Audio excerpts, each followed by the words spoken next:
Boas-vindas a todo mundo que está acompanhando essa nossa análise de hoje. Vamos direto ao ponto porque a gente vai fazer uma jornada incrível aqui, saindo daquelas sombras mais superficiais da nossa cultura moderna, indo direto para a luz de uma fé que é, de fato, autêntica. Para toda uma geração que está aí buscando algum propósito no meio de tanto barulho, nós vamos usar o material O Ano do Crescimento e Expansão como nosso mapa. A ideia é entender como essa transformação de vida acontece na prática. Então, bora lá!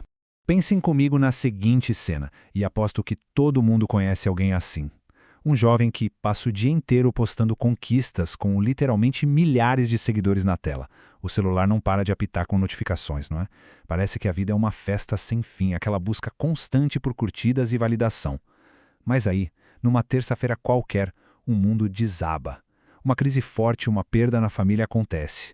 A angústia bate forte. E na hora que essa pessoa pega o celular para procurar um ombro amigo de verdade, no meio daquela dor, vem um silêncio absurdo. Nenhum daqueles milhares de perfis virtuais está lá para dar um abraço, fazer um café ou só sentar do lado em silêncio. É duro, mas isso ilustra perfeitamente o que é viver nas sombras de uma ilusão. Ter um oceano de conexões digitais rasas não garante, de jeito nenhum, amizades profundas para a hora que a tempestade realmente chega. E é exatamente isso que nos leva ao nosso primeiro grande ponto, as sombras da era digital. Sabe qual é a raiz desse isolamento todo e dessa superficialidade? O nosso material base define isso de um jeito muito claro como hedonismo. E o que é isso na prática? É aquela busca desenfreada, quase cega, pelo prazer acima de qualquer outra coisa. É a mentalidade tóxica por trás daquelas frases que a gente ouve o tempo todo hoje em dia, não me peça sacrifícios, ou o famoso, se te faz bem, simplesmente vai lá e faz, sem ligar para as consequências. Essa atitude do cada um por si é um veneno. Ela destrói a nossa capacidade de manter compromissos reais a longo prazo. O resultado prático? Famílias pós-modernas completamente fragmentadas, onde qualquer dificuldade que exija abrir mão de algo já é motivo para romper laços, deixando as pessoas à deriva sem chão para construir um futuro sólido.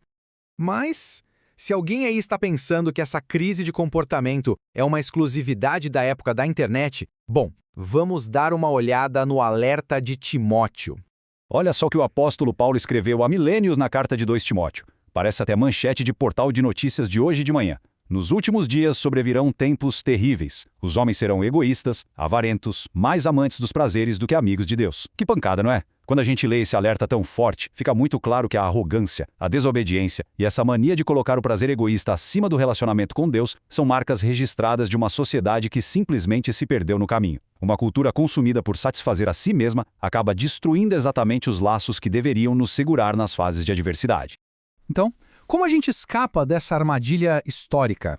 O próximo passo do nosso devocional é justamente rompendo a espiritualidade de fachada.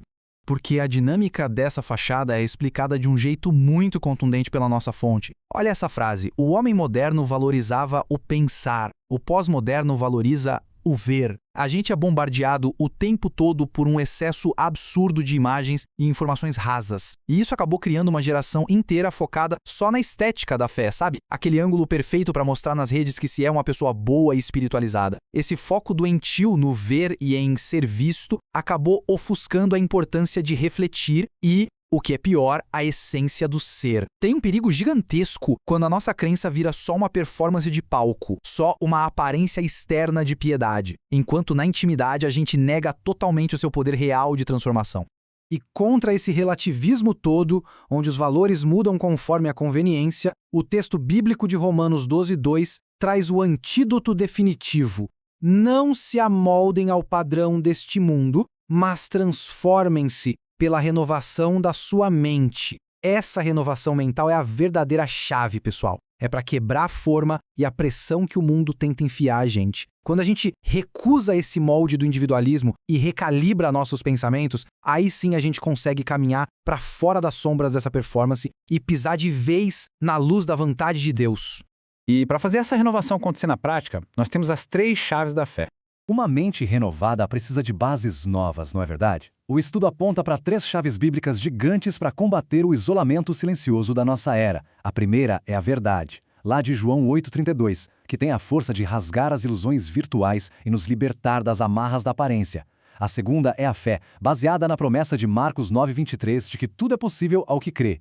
É aquela convicção absurda que expande a nossa visão para muito além dos problemas de hoje. E a terceira chave é o amor, selada em 1 Coríntios 13:8. É a nossa base de sustentação. Porque, diferente das tendências passageiras, o amor nunca falha. E é exatamente sobre amor que a gente vai focar com mais profundidade agora, o amor ágape em ação. Prestem bem atenção aqui, porque não estamos falando de amor romântico idealizado em roteiro de cinema, tá? É o amor ágape. O material define isso como o exato oposto daquele hedonismo egoísta e excludente que a gente conversou agora há pouco. O amor ágape nos chama de volta para a unidade, para o compromisso genuíno com o bem-estar do outro e para a restauração dos laços humanos. A Bíblia, lá em Mateus 12:25, já avisa de forma cristalina que toda casa dividida contra si mesma acaba em ruínas. Então, gente, o amor ágape não é uma opção poética, ele é uma atitude de sobrevivência. É essencial em ações concretas para prevenir a ruína das nossas relações e combater de frente essa solidão epidêmica. Mas como isso fica no calor do nosso dia a dia? Na prática, envolve atitudes reais para romper com o individualismo. O material traz exemplos claríssimos de como resistir ao egoísmo da nossa cultura. Tomar a corajosa iniciativa de pedir perdão ou de perdoar aquele familiar depois de uma briga desgastante, buscando restaurar laços familiares ao invés de nutrir rancor. Ou ser aquela pessoa que promove a paz e corta a fofoca quando o círculo de amizades entra em atrito. E para não ficar só na teoria, que tal uma meta diária super simples? O desafio aqui é: tenha pelo menos uma conversa intencional por dia com um amigo ou familiar. Foca totalmente nas necessidades e sentimentos dessa pessoa e deixe o celular devidamente guardado no bolso. É através de pequenos atos práticos que a gente fortalece a unidade. O que nos traz de forma muito natural para o desafio da autenticidade. O nosso guia de estudo propõe um passo a passo para a semana que é bastante específico e direto. A ideia é ler o primeiro capítulo do livro Ágape e, a partir daí, fazer um exercício de extrema honestidade pessoal.